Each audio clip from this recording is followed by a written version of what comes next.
private army, and which is definitely proceeding the strictest Nazi lines, even following the Tekuni of organization. The Nazi party brought Germany to ruin, and I have little doubt if these tendencies are allowed to spread and increase in India, they would do enormous injuries to India. No doubt, India would survive, but she would be grievously wounded and would take long time to recover. Unquote. Who said it? Pandit Jawaharlal Nehru. What is the organization? RSS. I want this government. Don't go along with RSS. Come to conclusion. Excellent, brother. Excellent. Madam Chairperson, I rise today to talk about the Waqf Amendment Bill 2025. Madam, the Muslim community in our country needs to be provided with support for their upliftment. This minority community faces economic, educational and social hardships. As per NSSO, nearly 31% of urban Muslims live below the poverty line, madam. Their average monthly per capita expenditure is among the lowest across all major religious groups. Despite constituting 14% of the population, Muslims hold a mere 4 to 5% of government jobs and less than 3% in corporate employment. Their high dropout rates in secondary and higher education adds to their struggles, preventing their upward mobility, madam. Madam, there is a need to take care of their welfare and uplift the lives of the minorities. In the light of these challenges, the presence of the vast Waqf properties valued at over 1.2 lakh crores of rupees and covering approximately 36.18 lakh acres presents an opportunity for economic and social transformation, madam. However, these properties have largely been underutilized due to administrative inefficiencies and mismanagement, and several times with malafide intentions. Our party firmly believes that these resources must be used for the welfare of the Muslim community, particularly the women, the youth and the downtrodden, madam. Madam, there is a need to take care of welfare and the upliftment of the lives of the minorities. In support of this vision, we are the first party that advocated for the establishment of the Joint Parliamentary Committee. The functioning of the Joint Parliamentary Committee has been both extensive and transparent. The committee's engagement was one of the most inclusive in the entire parliamentary history. The committee engaged with 284 stakeholders, 25 state Waqf boards, 15 state governments and various ministries. A total of 97.27 lakh representatives were received, considered and discussed, madam. The deliberation spanned over 128 hours and 10 minutes. The result of this humongous exercise was the 944-page report and a revised bill with 14 amendments. Among these, our party, Telugu Desam Party, suggested 3 important amendments to ensure the welfare of Muslims. One crucial amendment ensured the prospective application of the Waqf by user clause. This means that all existing Waqf properties registered under this provision will remain protected even without a Waqf deed.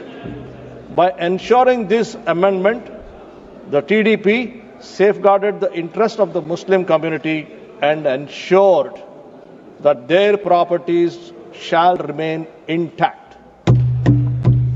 Our property, madam, also played a pivotal role in strengthening state authority regarding disputes over wrongful claims by the Waqf boards.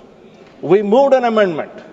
Replacing the district collector with a designated officer above the rank of the collector to handle such disputes. This amendment empowered state governments to appoint a higher ranking officer, ensuring a more robust and fair and broader and larger resolution process, because we feel, madam, that there is a need to take care of the welfare and upliftment of the minorities. The TDP also proposed an amendment to extend the timeline for uploading work property documents on the central portal. Originally, the bill required registration within 6 months, but recognizing practical challenges, we pushed for an extension. The JPC accepted, we are thankful, our proposal, allowing the Waqf Tribunal to grant extensions in selected cases where valid reasons for delay exist. This ensures that all Waqf properties have sufficient time for proper registration. All this, madam, we do because we still feel that there is a need to take care of welfare and upliftment of the lives of the minorities. The TDP has put in effort to safeguard the Muslim interest and ensure their welfare. The YSRCP has merely played politics instead of working for the true development of the minorities in the state. Their representative on the JPC has attended just 18 of the 38 JPC meetings, whereas our party has attended close to 90% of the meetings to protect the rights of the minorities. They have treated Muslims as nothing more than a word bank, while we see them as an integral community that deserves protection and upliftment. The TDP's role in shaping this bill shows our commitment for Muslim and minority welfare. Ensuring the welfare of minorities has always been the top priority since the formation of our party, madam. Under the leadership of our founder, Sri N.T. Ramarao Garu, in 1985, TDP established Minorities Finance Corporation, the first of its kind in India to provide financial assistance and business opportunities to Muslims. Under the visionary leadership of Sri Chandrababu Naidu Garu, welfare, upliftment, empowerment for the minorities has always remained a priority for the Telugu Desam Party. Madam, on 25 July 2002, Dr. APJ Kalam was sworn in as the 11th President of India. Please recall that our Honorable Chief Minister, Sri Nara Chandrababu Naidu, proposed his name. Again, ma'am, in 1991, Sri Laljan Pasha Ji has been elected as Honorable Member of Parliament to this House. In 1996, TDP declared Urdu as a second official language under the leadership of CM Chandrababu Naidu Ji, improving educational and administrative opportunities for Muslims. In 1998, TDP established Maulana Azad National Urdu University in Hyderabad, one more university in Kurnool. In 2001, TDP established Hajj House in Hyderabad, one more in Vijayawada, and also launched air travel facilities. We introduced Ramzan Tofa scheme, providing financial assistance to 10 lakh Muslim families annually, spending 50 to 60 crore each year. Provided monthly salaries to imams and mozams ranging from 5,000 to 10,000. Spent 4,000 crores on minority welfare programs between 2014 and 2019. Introduced Dulhan scheme, offering financial aid of 163 crores to 32,722 brides. Started foreign education scheme, providing 10 lakh each to 500 Muslim students annually. Held job fairs distributing 113 crore scholarships to 5 lakh Muslim students. invested 31.64 crores in post-matric scholarships for more than 39,000 Muslim students. In conclusion, Madam, why we did all this? Because we strongly believe that there is a need to take care of the welfare and upliftment of the minorities. In conclusion, the Telugu Desam Party has always stood by the welfare and upliftment of the Muslim community, ensuring their rights and development.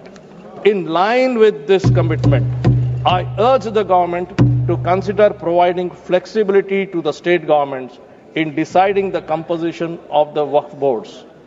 Given that Andhra Pradesh has already enacted the Andhra Pradesh Charitable and Hindu Religious Institutions Endowments Act 1987, permitting religious autonomy. Providing states the power to determine composition of the Waqf boards will ensure the welfare of the Muslim community. This step will ensure the TDP's dedication to the inclusive growth and welfare of the communities. Madam, once again, in the interest of the Muslim women, in the interest of the Muslim youth, in the interest of the Muslim downtrodden, hoping that the earlier suggestion of giving flexibility to the state governments will be taken into consideration while framing the rules of the Act. We support the Waqf Amendment Bill 2025. Thank you, Madam, for giving me this opportunity. माननीय सदस्य श्री राजीव रंजन जी।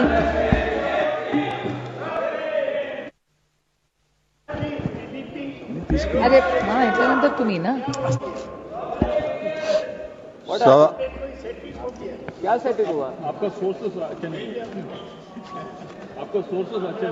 सभापति महोदय।